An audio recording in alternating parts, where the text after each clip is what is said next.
राम राम।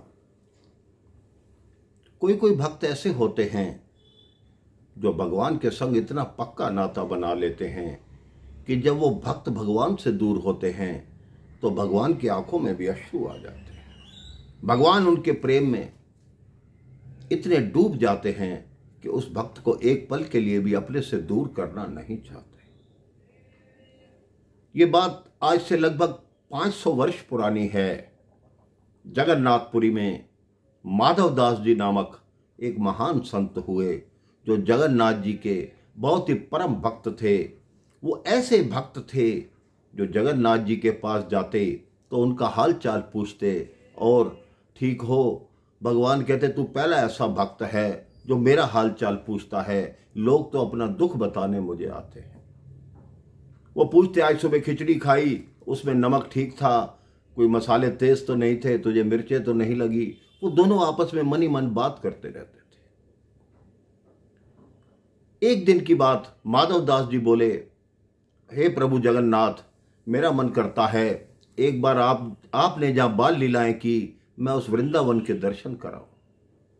जैसे ही वृंदावन का नाम लिया कान्हा जी की आंखें भर आई। कह रहे जो वृंदावन का नाम भी लेता है मेरा मन भर जाता है। कहता है मुझे जाने की आज्ञा दो, मेरा मन है कि मैं वृंदावन होके आऊं, वो सारे स्थानों के दर्शन कराऊं, सारे वैष्णव मंदिरों को देखाऊं। श्री जगन्नाथ जी बोले मैं तुझे जाने को कह भी नहीं सकता और तू वृंदावन जा रहा है, इसलिए मैं रोक भी नहीं सकता। ऐसा करो मुझे भी अपने साथ ले चलो।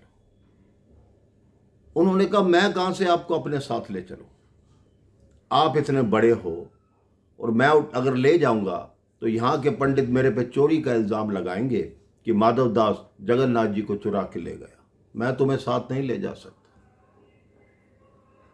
और सबसे बड़ी बात, तुम 8 टाइम भोजन करते हो, मैं तुम्हारी भोजन कहां से पूरा करूंगा। मैं तो 7-7 दिन बिना भोजन के भी रह लेता हूं, सिर्फ जल ग्रहण करके भी अपने दिन गुजार लेता हूं। अब वो दिन आ गया जब श्री जगन्नाथ जी से माधवदास जी आज्ञा लेने आए। कहते अच्छा जगन्नाथ जी, अब मैं वृंदावन के लिए जा रहा हूं। कान्हा जी ने पूछा, जगन्नाथ जी ने पूछा कितने दिन में आओगे। उस समय आज जैसे कोई गाड़ियां नहीं चलती थी, बैलगाड़ी भी बहुत कम थी, तो उन्होंने कहा मुझे आने जाने में लगभग 6 माह तो लग ही जाएंगे। 1 माह पहुंचने में, 2-3 माह वहां, फिर 1 माह वापस आने में। कान्हा जी की आंखों से आंसू बहने लगे। कहते माधव मत जा। कहते नहीं प्रभु, मुझे तो जाना ही है, मेरे मन में आ गया, निश्चय कर लिया कि वृंदावन जरूर जाऊंगा। जिस तरह हम परिवार वाले किसी के जाने पे रोते हैं, उस तरह प्रभु अपने भक्त के जाने पे रो रहे हैं। माधवदास जी की आंखें भर आई, लेकिन उन्होंने फटाफट पीठ घुमाई और उस मंदिर से बाहर निकल गए। माधवदास जी निकल गए मेरे भाई बहन, लेकिन लोग बताते हैं, इतिहास बताता है, उस रात्रि जगन्नाथपुरी में इतनी तेज वर्षा हुई, सबको ऐसे लगा कि भगवान जी भर के रो रहे। अब माधवदास जी ने वृंदावन का सफर शुरू किया। 2 दिन आराम से बीत गए। तीसरे दिन सुबह उठे, स्नान ध्यान किया। उनको अचानक महसूस हुआ कि मुझे बड़ी तेज भूख लग रही है।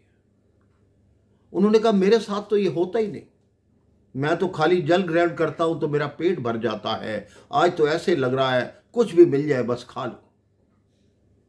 उन्होंने देखा सामने एक गांव था। वो भागकर उस गांव में पहुंचे। एक द्वार खटखटाया, एक वृद्धा महिला निकली। कहती कहो बाबा। कहते देवी कुछ भी खाने को है मुझे दे दो। वो कहती थोड़ा सब्र तो करो। कहता सब्र नहीं है, अगर खाना नहीं बना कच्चा आटा ही दे दो, कच्चे चावल दे दो, मैं वो खा लूंगा, मुझे पेट की आग बुझानी है, मेरी हालत खराब। वृद्धा ने कहा नहीं भोजन बना हुआ है, आप अंदर पधारिए। वो बैठे। वृद्धा 4 रोटी सब्जी सब कुछ रख के लाई थाली में। उन्होंने ना उस समय मंत्र पढ़ा ना कुछ पढ़ा, फटाफट भोजन करना शुरू कर दिया। वृद्धा ने कहा तुम कैसे व्यक्ति हो तो संत, लेकिन अनपढ़ों जैसी बात करते हो। तो माधवदास जी ने क्यों क्या हुआ, तुम अकेले खाए जा रहे हो और तुम्हारे साथ ये छोटा बच्चा बैठा है, उसे खाने को पूछ भी नहीं रहे। उन्होंने कहा मेरे साथ कौन सा बच्चा बैठा। कहती ये बैठा, ये देखो घुंघराले बाल हैं, सांवली सी सूरत है, और तुम्हें एक टक लगा के देख रहा है, तुम्हें खाते देखकर उसके मुंह में लार आ रही है और तुम कह रहे हो कि मैं अकेले खाए जा रहे हो। उसने वृद्धा को आप 2 रोटी और दे दीजिए। वृद्धा ने 2 रोटी और दी। वृद्धा ने बड़ा दुत्कारा कि मैंने ऐसा व्यक्ति नहीं देखा कि बच्चे को भूखा रखा है और आप खा रहा है। वो कहते बच्चा है ही नहीं मेरे पास। बाहर निकले, जगन्नाथ जी को याद किया, कह रहे तुम मेरे साथ आ गए। कहते माधव, मेरा शरीर वहां है लेकिन मेरी आत्मा तेरे साथ ही चल रही है, क्योंकि जो वृंदावन का नाम भी लेता है मैं उसके साथ चल पड़ता हूं। अब उस दिन के बाद माधव दास जी को यह हो गया कि मुश्किल से थोड़ा सा चलते भूख लग जाती। उनको समझ आ गया कि मैं नहीं मांग रहा, ये मेरा ठाकुर है जो 8 टाइम मुझे खाना खिला रहा है। रास्ते रास्ते मांग मांग के मैं जा रहा हूं। जो मेरा 1 महीने में मैंने वृंदावन पहुंचना था वो मैं 1.5 महीने में पहुंचूंगा। वृंदावन पहुंच गए।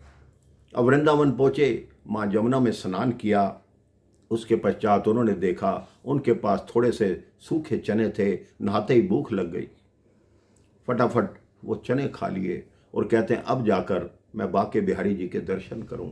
उस समय बांके बिहारी जी श्री निधि वन में विराजमान थे। माधव दास जी ने देखा वहां स्वामी हरिदास जी अपने भक्तों के साथ कान्हा जी का गुणगान कर रहे थे, बांके बिहारी जी का गुणगान कर रहे थे। माधव दास जी चुपचाप जाकर उस संगत में बैठ गए। भजन समाप्त हुआ। हरिदास जी भगवान को भोग लगाने गए। इतने में बाहर आके बोले तुम में से माधव दास कौन है? उन्होंने कहा मैं हूं। कहते अंदर आओ। माधव दास जी हैरान है कि मैं कहां जगन्नाथपुरी से आया हूं, इनको मेरा नाम कैसे ज्ञात है? हरिदास जी ने कहा अंदर आओ। कहते आपको मेरा नाम कैसे ज्ञात है? कहते ठाकुर से पूछो। कहते क्या मतलब? कहते मैं भोग लगाने आया हूं ठाकुर को। तो ठाकुर जी ने बोला कि माधव दास जी ने मुझे सूखे सूखे चने खिला दिए, मेरे गले में अटक गए, मेरे को भोग, पेट भर गया मेरा, मुझे कुछ नहीं खाना। अब माधव दास जी सोचने लगे मैंने सूखे चने तो जमुना किनारे खाए थे और भगवान कह रहे हैं कि मेरे को चने खिलाए। माधव दास जी की आंखों से अश्रु बहे, आंखें बंद होने लगी। जब आंखें खुलती हैं तो कभी उनको जगन्नाथ जी दिखाई देते हैं, कभी बांके बिहारी जी दिखाई देते हैं।